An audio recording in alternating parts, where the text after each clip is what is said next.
कहानी की शुरुआत में एक आदमी और उसके 8 साल के बेटे वैलेंटीन को दिखाया जाता है। वैलेंटीन के डैड उसे अभी से जिंदगी का सामना करना सिखाना चाहते हैं। वो कभी उसके ऊपर कोई मकड़ी छोड़ देते हैं तो कभी उसे जंगल में अकेला छोड़कर दूर खड़े हो जाते हैं। यहाँ तक कि एक बार तो वो उसे एक चट्टान से नीचे पानी में धकेल देते हैं जिससे वो अपने डर का सामना करना सीख जाए। लेकिन इससे वैलेंटीन का डर दूर होने की बजाय और बढ़ता ही गया, जो 26 साल बाद आज भी वैसे का वैसा ही है। वैलेंटीन अब बड़ा हो चुका है, मगर आज भी वो छोटे से दिखने वाले कॉकरोच से डर जाता है। उसे ऊंचाई से डर लगता है, कुत्तों से डर लगता है और नई चीजें जैसे इंग्लिश सीखने से भी डर लगता है। वो मेक्सिको में एक बीच पर टूरिस्ट गाइड का काम करता है, लेकिन उसे सिर्फ लड़कियों को ही घुमाना पसंद है क्योंकि वो एक आवारा प्लेबॉय है। वो विदेश से आई लड़कियों को घुमाता है, उनसे दोस्ती करता है और फिर उनके साथ मौज मस्ती भी करता है। मगर किसी भी लड़की के साथ ज्यादा दिन रिलेशनशिप में रहने से वो बहुत डरता है, क्योंकि अगर किसी लड़की से उसे शादी करनी पड़ गई तो फिर उसे कोई काम धंधा करना पड़ेगा और बच्चों की जिम्मेदारियों भी उठानी पड़ेंगी। एक दिन उससे मिलने जूली नाम की एक लड़की आती है जिसकी गोद में एक छोटी बच्ची भी थी। सिगरेट पीते हुए जूली उससे कहती हैं कि ये तुम्हारी बच्ची है। वो जब उससे कहता है कि मजाक मत करो तो वो उसकी बात को बीच में ही काटते हुए उससे $10 का नोट मांगती है और बच्ची को उसे पकड़ाकर टैक्सी का किराया देने के लिए बाहर चली जाती है।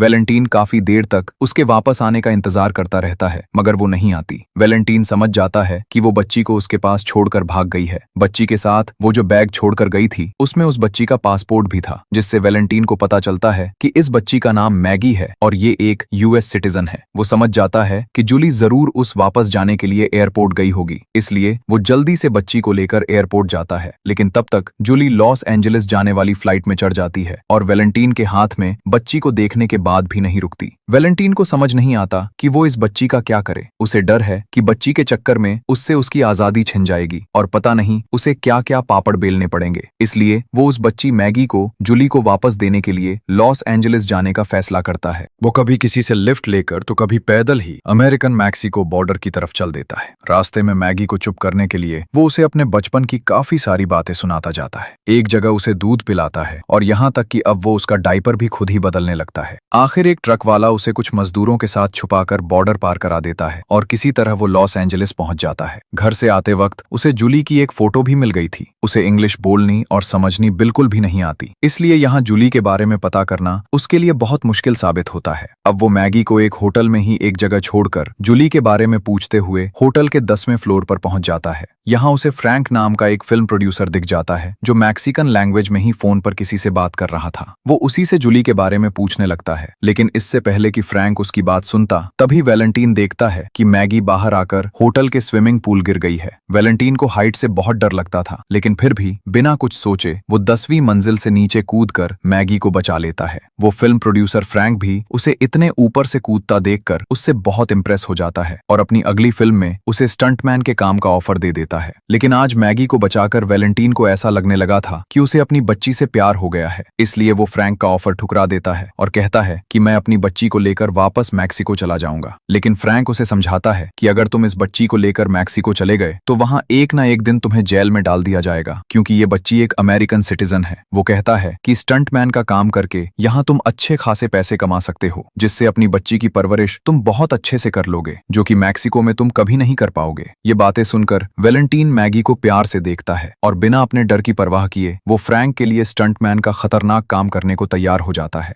इस तरह वो उसे लेकर यहीं रहने लगता है और उसकी अच्छे से देखभाल करने की पूरी कोशिश करता है। शुरू के कुछ साल उसके लिए मैगी की देखभाल करना काफी मुश्किल था, फिर भी वो अपनी तरफ से कोई कसर नहीं छोड़ता और जैसे जैसे वक्त बीतता है उसे मैगी से बहुत ज्यादा प्यार होने लगता है। वो कभी जोकर बनकर उसके साथ खेलता है तो कभी उसे बाहर घुमाने ले जाता है। उसका पूरा घर मैगी के तरह तरह के खिलौनों से भरा रहता है, जिसमें वो हर वक्त बस उसके साथ खेलता ही रहता है। इस तरह मैगी 7 साल की हो जाती है और वैलेंटीन भी अब तक हॉलीवुड का एक बड़ा स्टंटमैन बन जाता है। हालांकि उसके अंदर का डर अभी भी बिल्कुल वैसे का वैसा ही था, लेकिन मैगी को भी वो ज्यादातर अपने साथ ही मूवी के सेट पर ले जाता है और चेहरा देखते ही वो इस डर के बावजूद भी बड़े से बड़ा स्टंट करने को तैयार हो जाता है। मैगी उसे अपना असली हीरो मानती है, क्योंकि एक्टर्स तो बस एक्टिंग करते हैं, जबकि सारे मुश्किल स्टंट तो उसके डैड ही करते हैं। वैलेंटीन ने उसे कभी ये नहीं बताया कि उसकी मॉम उसे छोड़कर चली गई थी, बल्कि वो तो हर हफ्ते उसे उसकी मॉम के नाम से नकली चिट्ठियां लिखता है। दरअसल मैगी को खुश रखने के लिए वो उससे न जाने कितने झूठ बोलता है और उसे एक सपनों की दुनिया में रखता है। वो उसे बताता है कि उसकी मॉम एक सुपर एजेंट है और दुनिया बचाने के एक सीक्रेट मिशन पर गई हुई है, इसलिए इतने सालों तक उससे मिलने नहीं आ सकी। थी। मैगी भी ये कहानियां सुनकर इनमें पूरी तरह खो गई थी और पूरे यकीन के साथ इन्हें ही सच मानती है, इसलिए चिट्ठियां पढ़कर वो भी खुश रहती है। एक दिन जब वैलेंटीन उसे स्कूल छोड़कर लौट रहा होता है तो स्कूल की प्रिंसिपल उसे अपने ऑफिस में बुलाती है, क्योंकि वो अक्सर मैगी को स्कूल से गायब कर देता है। कभी वो उसे फिल्म की शूटिंग पर अपने साथ ले जाता है तो कभी घर पर खेलों में उलझाए रखता है। वैलेंटीन प्रिंसिपल की बात सुनता है और एक गहरी सोच में पड़ जाता है।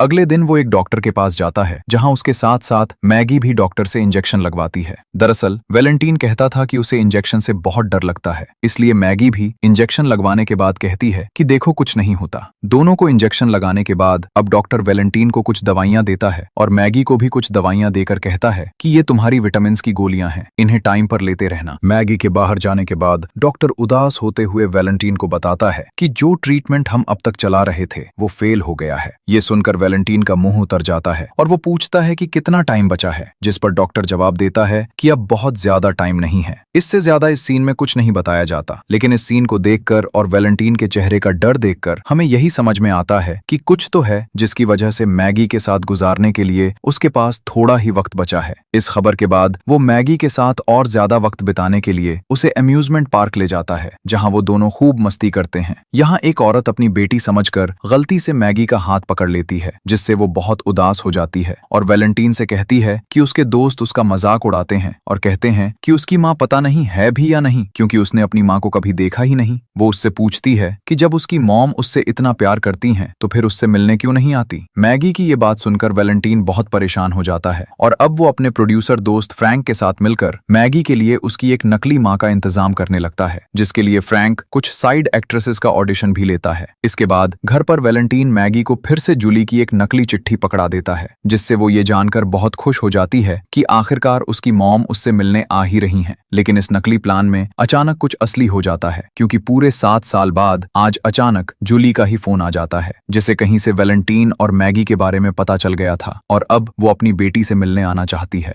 अब अगले दिन वैलेंटीन और मैगी एक पार्क में जूली का इंतजार करने लगते हैं और कुछ इंतजार के बाद जूली भी वहां आ जाती है। आते ही वो मैगी को पुकारते हुए बैठ जाती है, जिसके बाद मैगी भी उसके पास जाकर उसके गले से लग जाती है और इमोशनल होकर उसे चूमने लगती है। वैलेंटीन दूर खड़ा चुपचाप ये सब देखता रहता है और जब मैगी खुशी खुशी पार्क में खेलने लगती है तो अकेले में वो जूली के पूछने पर उसे सारा सच बता देता है कि किस तरह उसने मैगी को ये बता रखा है कि उन दोनों की शादी हुई थी, लेकिन बाद में उनका डिवोर्स हो गया। बाद में जब वैलेंटीन उसे अपने अपार्टमेंट ले जाता है तो घर में भरे खिलौनों को देखकर जूली हैरान रह जाती है। यहाँ उसे वे सारे लेटर और फोटो भी दिखते हैं जो वैलेंटीन ने सालों तक उसके नाम से मैगी के लिए लिखे थे। इन्हें देखकर वो फिर से उसका शुक्रिया करती है, क्योंकि वैलेंटीन जैसे आवारा प्लेबॉय से उसने इतनी उम्मीद कभी नहीं की थी। लेकिन वैलेंटीन उससे कह देता है कि शुक्रिया करने की कोई जरूरत नहीं है, ये सब मैंने तुम्हारे लिए नहीं बल्कि अपनी बेटी के लिए किया है। अगले दिन मैगी जूली को अपने स्कूल लेकर जाती है और सारे बच्चों और टीचर्स से मिलवाकर कहती है कि देखो मैंने कहा था ना, ये है मेरी मॉम। उसी दिन बाद में जूली के साथ टहलते हुए वैलेंटीन उसे डॉक्टर से मिली। वो बुरी खबर बताना चाहता था, लेकिन तभी जूली को एक जरूरी मीटिंग के लिए कॉल आ जाती है और बात अधूरी रह जाती है। इसके बाद वो मैगी के साथ काफी वक्त बिताती है और अक्सर आते रहने के लिए कहकर न्यूयॉर्क वापस चली जाती है। मगर इसके कुछ ही दिन बाद वैलेंटीन को कोर्ट का एक नोटिस मिलता है, जिससे उसे पता चलता है कि जूली ने मैगी की फुल कस्टडी पाने के लिए केस कर दिया है, यानी कि वो मैगी से कभी कभी मिलने की बजाय उसे पूरी तरह अपने पास ही रखना चाहती है। वो कोर्ट के सामने मानती है कि अपनी नशे की लत की वजह से उस वक्त वो अपनी बच्ची की देखभाल करने की हालत में नहीं थी, लेकिन अब सब कुछ बदल चुका है। वो कहती है कि वैलेंटीन ने मैगी के लिए बहुत कुछ किया है, लेकिन इस बात को नजरअंदाज नहीं किया जा सकता कि उसका काम इतना खतरनाक है कि अगर किसी दिन उसे कुछ हो गया तो फिर मैगी का क्या होगा। मैगी की स्कूल प्रिंसिपल भी उसे एक बाप के रूप में बिल्कुल लापरवाह इंसान बताती है, क्योंकि वो मैगी को रेगुलर तरीके से स्कूल नहीं भेजता, बल्कि उसे खुश करने के लिए बस उसे घुमाता फिरता है।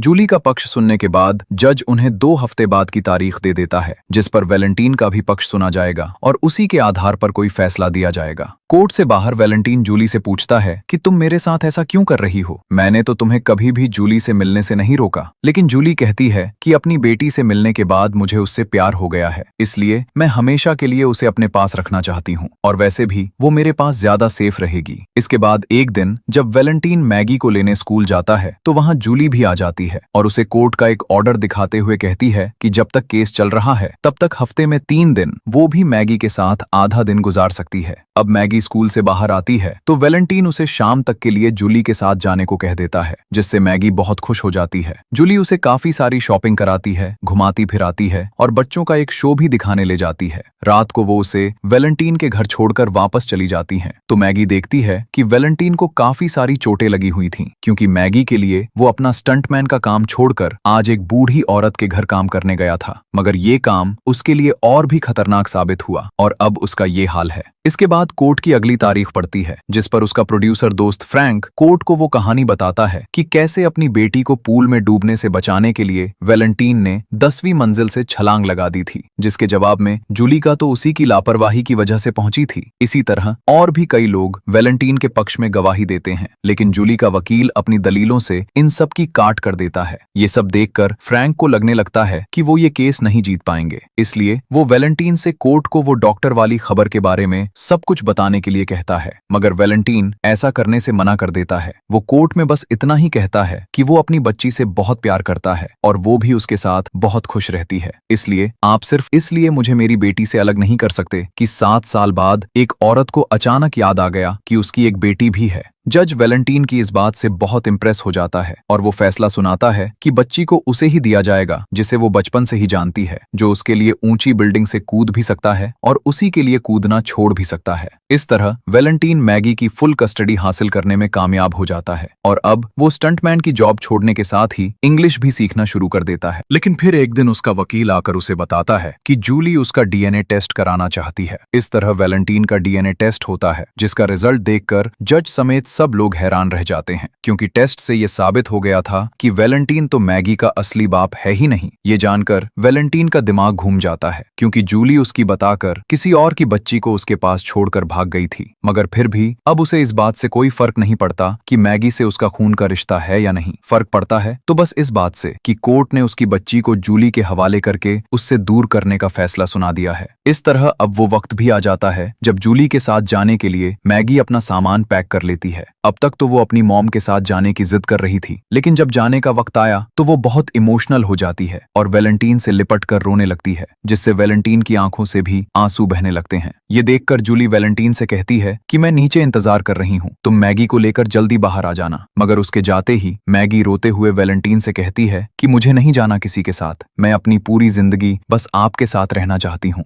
ये सुनते ही वैलेंटीन भी रोने लगता है और रोती हुई मैगी को बड़े प्यार से चूमने लगता है। अब बाहर खड़े खड़े जूली को जब काफी टाइम हो जाता है तो वो ऊपर जाकर घर का दरवाजा खटखटाती है, लेकिन जब कोई भी दरवाजा नहीं खोलता तो उसके साथ जो पुलिस वाला था वो दरवाजा तोड़ देता है। लेकिन अंदर ये देखकर वो हैरान रह जाते हैं कि वैलेंटीन खिड़की के रास्ते से मैगी को लेकर भाग गया है। इस तरह मैगी को साथ लेकर वैलेंटीन जिस तरह छुपते छुपाते हुए अमेरिका आया था, उसी तरह उसे लेकर वो अपने देश मेक्सिको के लिए निकल जाता है। दूसरी ओर जूली पुलिस से उसे पकड़ने कर लाने के लिए कहती है, लेकिन पुलिस की सुस्त कार्रवाई से तंग आकर वो फ्रैंक के पास जाकर उसे धमकी देने लगती है कि वैलेंटीन कहाँ है, ये तुम्हें जरूर पता होगा। फ्रैंक कुछ भी पता होने से साफ इनकार कर देता है, तो वो उससे बदतमीजी से बात करते हुए वैलेंटीन को गालियां देने लगती हैं, जिससे गुस्से में फ्रैंक कहता है कि तुम सच जानना चाहती हो तो सुनो, जिस आदमी को तुम गालियां दे रही हो वो पिछले 4 साल से हर रोज इस डर के साथ सोकर उठता है कि शायद आज वो अपनी बेटी को आखिरी बार देख रहा है। यहाँ भी इससे ज्यादा कुछ नहीं बताया जाता और अब मेक्सिको में वैलेंटीन को दिखाया जाता है, जो सबसे पहले अपने दोस्त और उसकी वाइफ से जाकर मिलता है, जो उसे देखकर बहुत खुश होते हैं और मैगी से भी काफी सारा प्यार करते हैं।